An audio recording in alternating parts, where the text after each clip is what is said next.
Hey, okay.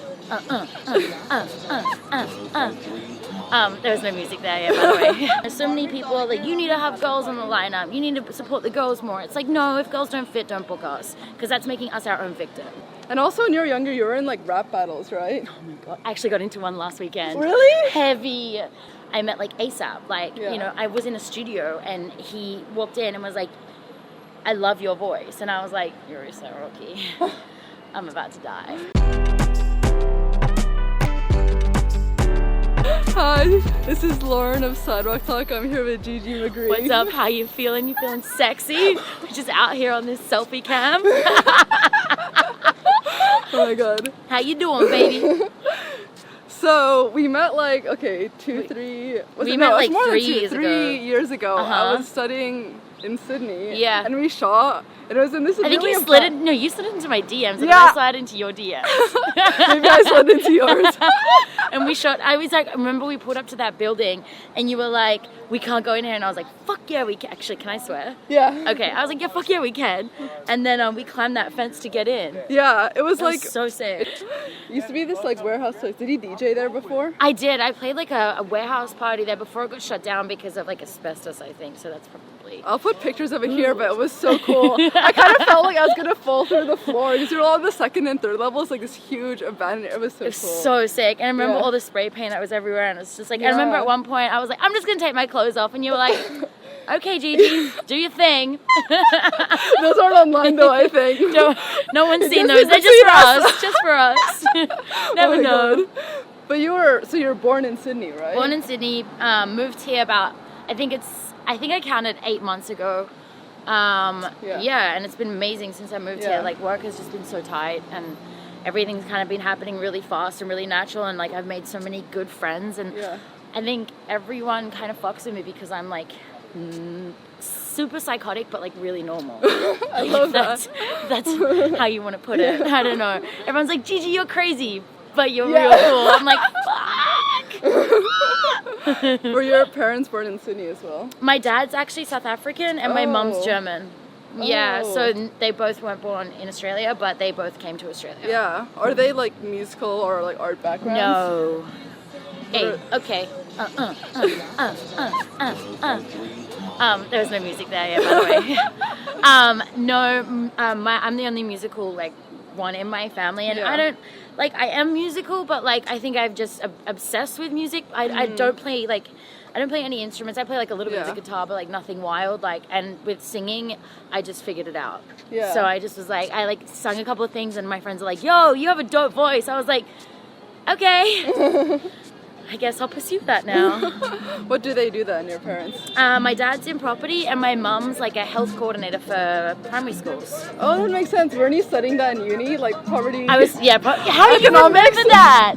How do you remember that? Yeah, I was studying property economics. That's right, because I'm smart. I'm smart. So just because of her dad that made you want to study? Like, did he? My dad was just like care about poverty economics. I did, but like I like have crazy ADHD. So my dad was just like, if you don't figure out like the next move before you finish up school, like I know you're gonna get a little like all over the shop. He's like, so just figure out, like, just do what I do and then just go from there. And I was like, okay.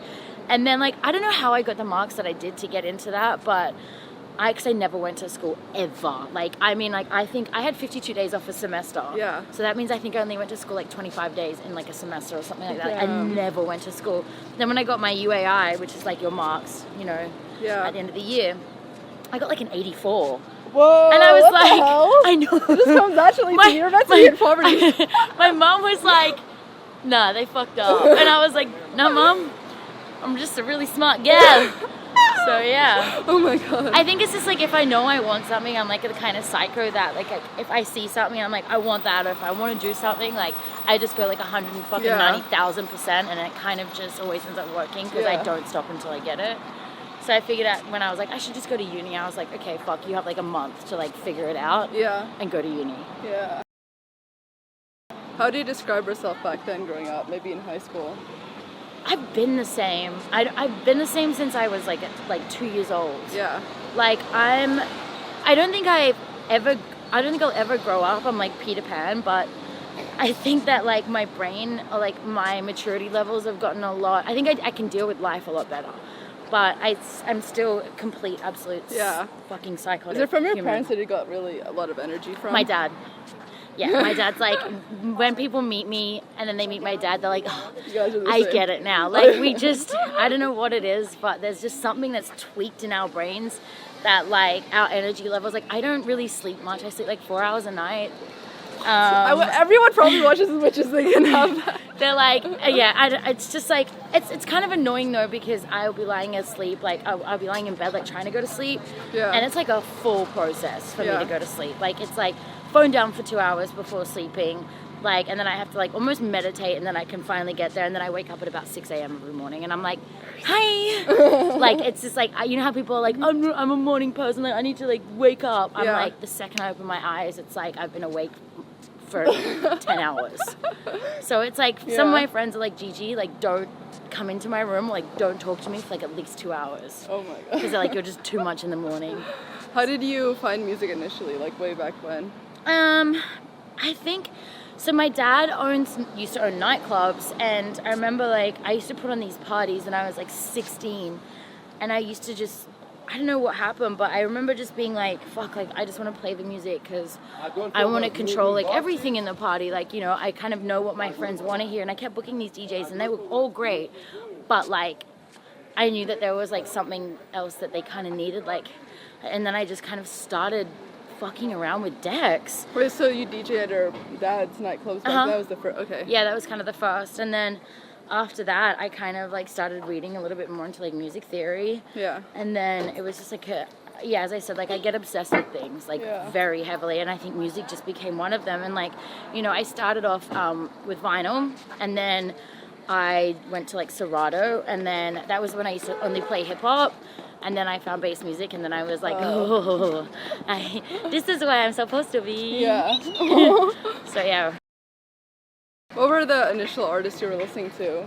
Like back in the day? For hip-hop and for the... Tribe Called Quest. Yeah. I was obsessed with Eminem. I would say like Nelly and Ashanti and Ja Rule, you know, like who everyone used to fuck with back then.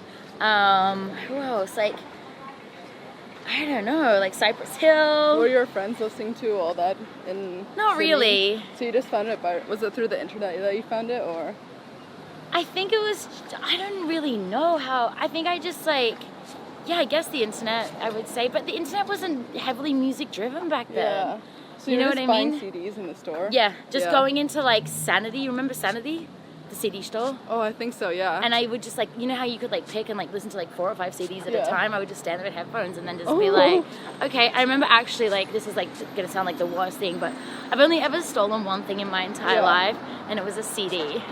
Wait, which CD? I think it was 50 Cent, Get Rich or Die Trying. Oh my god. Yeah, so that's the only thing I've ever stolen. But I mean, I kind of guess it maybe got me to where I am today, so... But since you started liking music so young, did you ever think of like studying like music or like going straight into like DJing, producing? I kind of, I've taken production classes. I can produce to a level where I can get things to people, but I mean, on the technical side of things, I think that I found what I'm really good at, and that's writing lyrics, doing melodies, and I'm just gonna probably focus on that, because I think if I tried to add heavily producing into that kind of, I think I would just be overloading myself. And it's just like, I think just find what you're really good at and just stay with that, because like I'm like 2 years into singing, and since then, like, you know, I've had some amazing stuff come out. Like I've had the collab with Zed's Dead and Nightmare, then I've had the song with JAUZ, I've had my own song come out, you know, and I've got this year, it's gonna be my biggest year yet, because like I've got some, I don't even know how these people fuck with me, but I've got some dumb shit coming out. Like, it's just crazy. Yeah. Like, I've met people and they're like, oh, yo, you're Gigi. And I'm like, you know who I am? This is weird. But yeah, I think it is important to like know production, but in saying that, like, I just think it's more important to find what you're really good at and excel in that. But why did you choose to study property instead of music? oh God, I just think I didn't really know. Like, I was a kid. Like, I was like 17 when I finished school and I went into uni. So I just was just like, you know, you kind of just do what your parents say. And my dad was just like, just do this. And then I didn't finish my uni course. Like, I stopped as soon as I kind of found music. Like, and I was like, okay, like, I'm like sitting here like scratching and like, you know, fucking around with turntables rather than like doing my like uni assignments. And I was like, I'm just wasting everyone's time. And my parents are so supportive. They were just like, what do you want to do? And I was like, I think I want to DJ and I think I want to like pursue music. And they were like, do it then. So like I got a job at like a cafeteria and then I used to work at a clothing store. And like I just kind of like, that was my wage until I like was able to fund myself and become like, you know, make DJing my only career. And then was it easy after you quit school to get jobs and like DJ, or was it difficult in Sydney back then? It's always kind of been, I think it wasn't easy, but because I mean I used to play for like $25 an hour. Like I used to play for nothing. And like I think once people saw how passionate I was, and plus like, you know, I'm pretty easy to talk to. I'm pretty fucking lively all the time. So everyone was just like, yo, if we get Gigi to play, she'll bring like her cute girlfriends. They'll have fun. You know what I mean? And I think people just saw the transition of that. And then, you know, then they saw that I could actually DJ and I could actually like play great music. And then it just kind of started like really fast. And then, oh my God, they're playing Britney Spears now. Do you get that? They look like Britney. All the time. Britney Spears. This is just like exactly I know. On both sides of me. Britney Spears and Anna Faris. Everyone's like, you know, you look like, I'm like Anna Faris. You know when she like eats the toothpaste in that movie? I'm like, you're just saying that because I'm a fucking psycho. And they're like, no, you do look like her. But yes, you do look like someone that should eat toothpaste. Oh my God. And then, so what happened after you started getting those gigs? How long ago after was the Yeah Pussy stuff? What year was that they started working That was like, I think Yeah Pussy's been around for like 2 years now. And that kind of started, me and my brother were like, we were in Bali, I think. And like, he would just like say stuff to me and be like, yeah, pussy. And I'd be like, you're pussy. And then like, I don't know what happened, but like, I made a couple of t-shirts. And then my first t-shirt run, I made like 500 t-shirts just to like give out to friends and whatever. I sold that out within like a month and a half, and I was like, yo, okay, I see you. And then I started making, you know, like since then I've done like the windbreakers, the like hoodies, I've got like the raincoat attire that you saw. And you know, the aim of that is in, you know, over the next year or so is to turn that into like a fully fledged like creative agency where it's just like, you know, I want to bring in photographers and producers and like, you know, just creative humans that are like not afraid to be different and not, you know, step out of the boundary, because it's like, yeah, pussy's so bold. So many people are putting pressure on girls to be like females, like blah, you know, like go do it for the girls. But I'm just like, do it for people, like do it for anyone. Like it doesn't have to be a sexist thing, because I feel like if we like box it in, I don't know, so many people are like, you need to have girls on the lineup, you need to support the girls more. It's like, no, if girls don't fit, don't book us, because that's making us our own victims. When did you start getting this mindset? I think when I first met you, were still all about like the girls and like, pushing that. I'm definitely still all about girls, but I think that like, I think it just got so heavily, like, you know, girls were just, they were just so obsessed with it that it's like, it took away what the actual meaning was. Like, you know, girls should empower girls, but girls should empower boys as well, you know what I mean? Like, I think it's like really nice because girls are able to, you know, take over men's jobs and do things that, you know, guys are supposed to do, because, you know, being a DJ or being in the music, like, I think guys were always like expected to be DJs. Like now these days, like people are like, yo, you're a chick. Like, oh, you play bass music and you're a chick. Like, I did, but I also just like, I don't want to make that a focus. I just want people to fuck with me because they actually genuinely like me. You know, and then I think when people just started really playing on that whole like, oh, do it for the girls, like I just think that kind of turned me off, because I was just like, no, I don't want people to fuck with me because I'm a girl, because that kind of stands for everything that I'm going against. Does that make sense? So just like an overtime realization. I just think too many people jumped on board, and like too many people were fighting for the wrong reasons. But in saying that, like, I think girls, as being females, we definitely have a bond towards each other. So maybe it is easy to work with girls. Like when I saw you, I was like, yo, it's easy because like, you know what I like, I know what you like, because we're both females. And sometimes in situations like that, I'm like, yes, please be a girl, you know? And also when you were younger, you were in like rap battles, right? Oh my god, I actually got into one last weekend. Really? Heavy. I need to stop doing that when I go out, because like I see people and they're like, yo, it's Gigi, and I was like, I can battle your ass, and then everyone's like, do it, and then yeah, I need to stop doing that. I'm not a rap battler anymore. They were my old days. I'm now a sophisticated lady. But did you compete? Like you were actually like trying to improve and like? No, it was always just a fun thing. Like I was always just like, you know, on the side of the street, and I'd be like seeing a guy, and I'd be like, yo, you don't know, and then I would just start rap battling, and then my friends are like, what's wrong with you? And I also do this thing as well, like whenever I walk or whenever I perform, I like grab my imaginary penis. So like me in a rap battle is like this, literally like the whole time, like just thinking that I'm like freestyling and like killing it, and they're like, you look like you're trying to be a baby boy. A baby boy? Oh my god. I know. Idiot. How did you meet like Vanessa Hudgens and everyone early on? I met V when I was like, we've known each other, we counted actually last night. I've known her for 5 years. Wow. Crazy. We met actually in Bali. Some of the greatest things in my life happened in Bali. And we were just at, like, I was DJing for an event for Oakley, and she was being flown out there as I think like an influencer or something like that. Yeah. And we sat across the tables from each other at this restaurant, and instantly we were just like, hi, and we just became friends. Like, it was like one of those things where, you know, like, I guess like, you know, how you met your boyfriend, like you just, I think friendships are like when you like bond with someone, like you just bond. And we literally, like, after that never kind of, I don't think there's been a day or like a week where we haven't really like just been like, hey, what's up? Yeah. It's pretty crazy. And like since moving here, like, you know, she's been my best friend since pretty much the day we met. So moving here, the whole transition was just, I just fell into where I was supposed to be, you know? Yeah. Like, and I'm super grateful for that, because like I wouldn't have had that without, you know, having such amazing friends. Yeah. How about Rita Ora?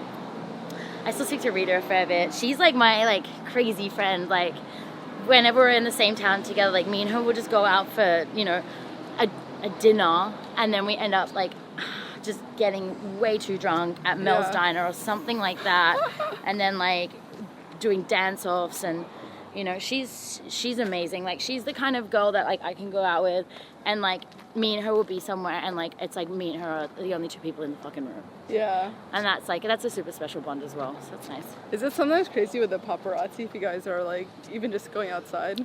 Vanessa's like amazing, because she doesn't let it affect her life, and I think that that's another reason why moving to LA, like, you know how people are like, oh, LA can eat you up. Mm-hmm. Like, I think the reason why I've felt so stable is because of her, because nothing affects her. Wow. Like, she's like, they can take photos because I'm just living my life. Like, she doesn't do anything that she doesn't feel comfortable enough for people to see.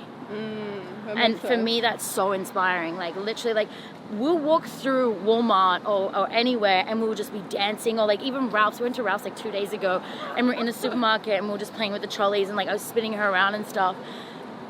People don't, and I think that's the reason as well why people don't really recognize her so much, like when we're out, is because she's literally just being herself.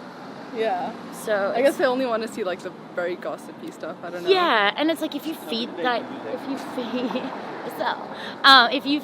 like, I guess like you're your own worst victim. But it's like if you just don't let it affect your life, it's like anything. So how did you start even booking big stuff in your city? Was the Pharrell stuff happening in Australia, like Azealia Banks?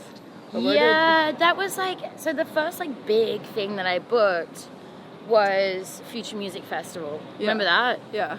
And I did that full tour, and then I toured with Wood, and then I toured with Rudimental, and then after that it kind of like, and then I met my amazing, like my fucking life, my manager.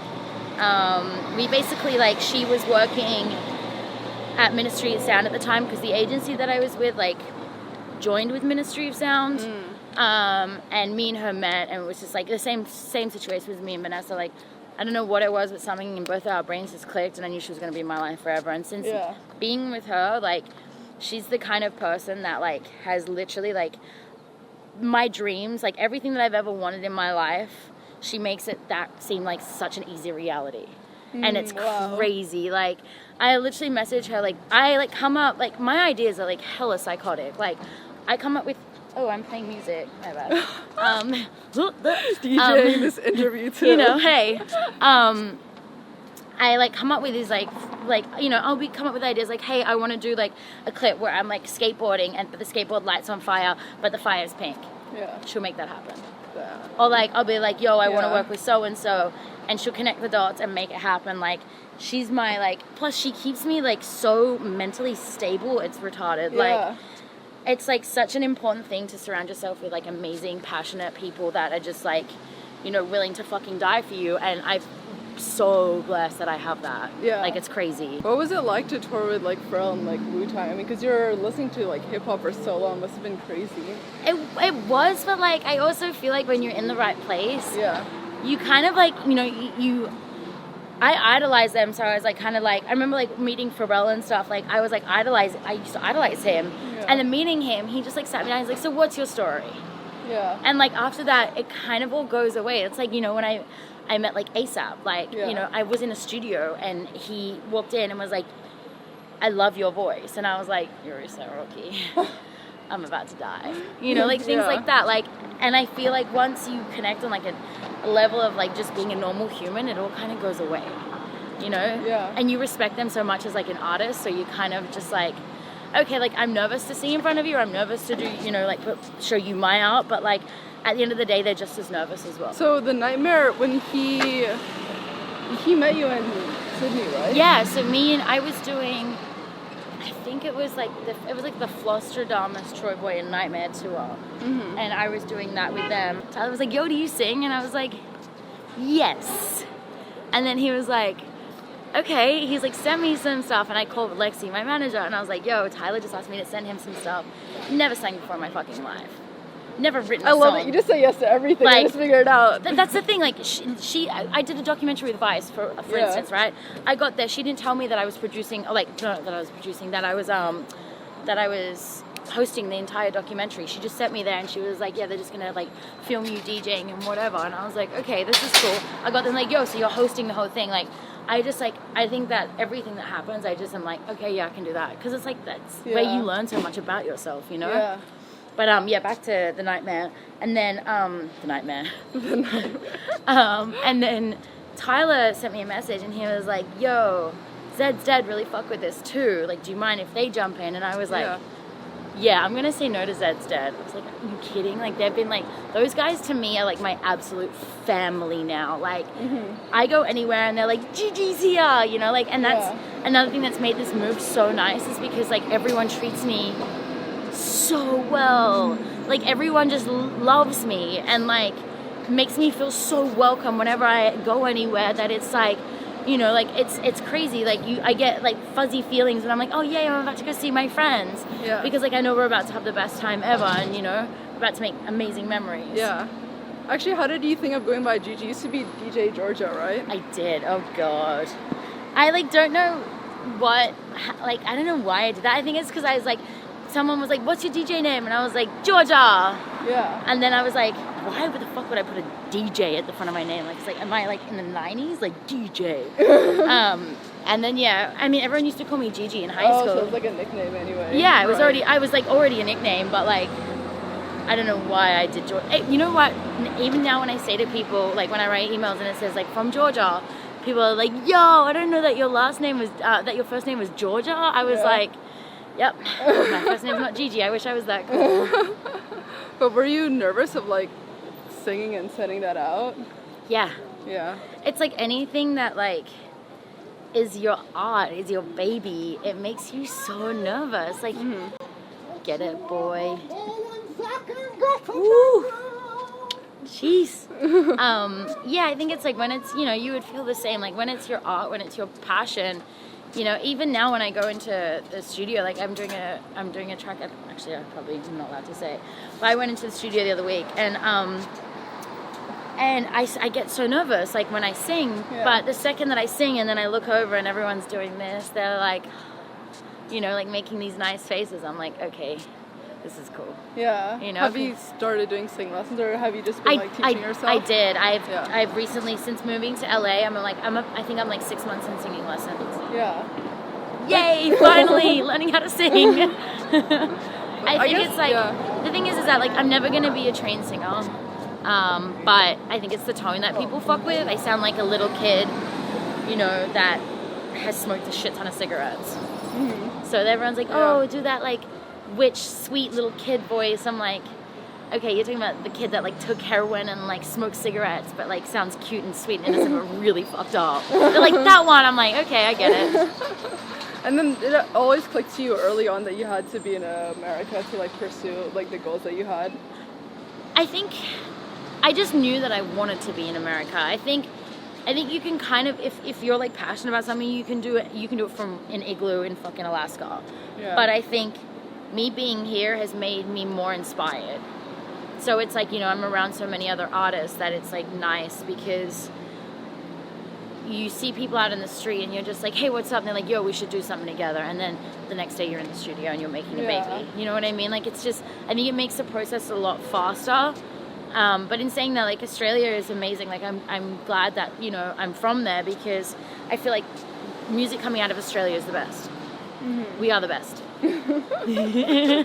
You know, like, it's just, we've got Tame Impala, we've got, like, Flume, we've got, like, the DMAs, we've got so many different types of, you know, producers and bands that it's just, like, I feel like as well, because we're so isolated, we, like, really get caught on our own sounds and we're like, this is what we're going to go with. Yeah. Was it easy or difficult to get the visa to come here? Hard as fuck. Oh my god, it's so hard. Yeah. I got it when I was actually in Toronto, and then I moved here from Toronto. Oh. So I was spending time in Canada because of Zed's Dead and Deadbeats, the label that I release with. Yeah. I just needed to get out of Australia and I had a little tour going on with them, so I went to Toronto, and then I think I was in Toronto for like maybe a week, and then my visa came through, and they were like, go from Toronto to LA. And I was like, so I don't have time to go home? And they're like, no, your shows start here. And I was like, wow. So I basically moved to LA with like 2 suitcases. Damn. Yeah. That's crazy. Yeah. Were you living in the UK for a bit? I was living in the UK about a year beforehand.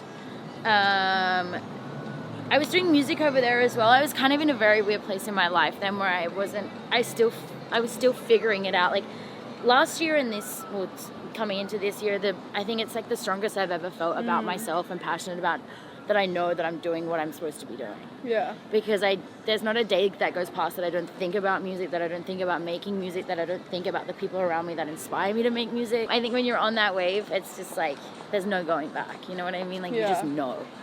So I think that's really cool. And that's why I think this year is going to be like mega. Yeah. Like it's going to be so good. It's going to be so fun. I'm so ready. I'm so excited for you. Yeah. And how did you meet like Katy Perry and Jesse Andrews? Katy Perry, I met her through a good friend of mine, Tamra, who does her like day-to-day kind of stuff. Basically like her best friend, but like her day-to-day. Yeah. And I remember I was like somewhere with Tamara and Katie walked past, and I think I was wearing like something, like a onesie or something, and she's like, oh, I like your onesie. And then we just started talking and then kind of hit it off from there. So like, where was this? This is in Sydney. Oh, it was in Sydney. Yeah. And so like, I think that's what happens. Like I can pretty much talk my way underwater. And I think it's when it's like, when you're like, when you naturally connect with someone or when you naturally like make friends, it's just easy. Like words just roll off. You know, when you get into those situations and people just don't talk and you're like, cool, I'll just hold the whole fucking thing. Like, I'll just talk my way out of it. And then you're like, you walk away and I was like, that's draining as fuck. When I meet people, you know, like Katy Perry or like Vanessa or whatever, all the conversations have just been supernatural. And I think that's why we've maintained a friendship. Yeah. I think that's like the key to life, is just being like who you are and finding people that are on the similar wavelength to like your creativity and your hyperness and well, maybe not hyperness, because like my friends are always like, you're nuts. But actually I've been really calm in this interview. I haven't like for the most part, compared to our shoot, really calm. Me and Jessie toured together around Australia, and she's so lovely. I don't know if she's still doing music though. Yeah, actually no, I think she was doing jewelry, but I think she was always doing that. She stopped doing porn as well, I think. Yeah, she did stop that like a few years I was like, with the other thing. I think she stopped doing that too. But yeah, she's lovely also. Like I think all the girls in the industry are just like, I think it's like really nice, you know, when there can be some really bitchy girls. Like girls that are like really not for other women doing well, and or not for any artists, like I say, doing well, like. But then there's some really nice ones that are like, you know, like Rez, for instance. Like, oh, that girl is my heart. Like, I absolutely love her. She's so kind. And she's so, like, this year is going to be her biggest year, and she's going to kill it. And, like, I literally, like, when I see her play, it melts me. And, you know, like, girls like that, like, empower, not empower because I hate using that word, but, like, you know, Rez was always so different. You know, and she has a definite unique sound, and that proves to you that if you just stick with what you know, stick with what you're good at, and just go full force, if you're passionate about it, you are able to take over the world, because Rez is going to do big things this year, like big things. How did the JAUZ song come about? So through my girlfriend Jen, who works at Red Light, so me and Jen I did Red Rocks, and Ghastly, Jen also works with Ghastly, and me and connecting all the dots right now. Yeah. So Gus was doing Red Rocks, Jen was at Red Rocks. Me and Jen became really good friends. Jen was like, yo, you should get in the studio with Sam. Me and Sam got into the studio. We I think we went in there. We maybe spoke for about an hour. Yeah. And then Sam was like, yo, just go in and like say whatever. And the first things I said were like, it's like a haunting feeling, deep breathing, the opening lines of the track. And then we made Ghost in 2 days. Yeah, it was really so good. cool. It was really cool. Yeah. And like, Sam is just such an amazing producer that he made it, you know, like, he made it really easy and really comfortable to work with, because like that was the first time I've ever met him. Oh wow. And it can be quite scary, like, you know, when you go into a studio session, like Sam's Jaws, like he's huge. Yeah. You know, and I've watched him and I've looked up to him for ages, so I was like not nervous, but you know, I'm also like, I find it really hard to sit in a place for a very long period of time. So Sam was like super open when I was like, okay, I'm just gonna go for like a mini run around the block right now. And he's like, go do your thing. Like, he made me feel really comfortable, and I think that was why we got the best, like why Ghost was so amazing, because it was like, again, like supernatural. Yeah. And about Red Rocks, that's crazy. Was I know. That always a dream of yours? When I found out I was playing Red Rocks, I was literally like, wow. Like, I remember my manager called me, and she told me, and she was like, this is gonna be a big year for us, Gigi. I was like, fuck. And like, I sang the first time I ever sang my first single, as soon as I started singing it poured with rain.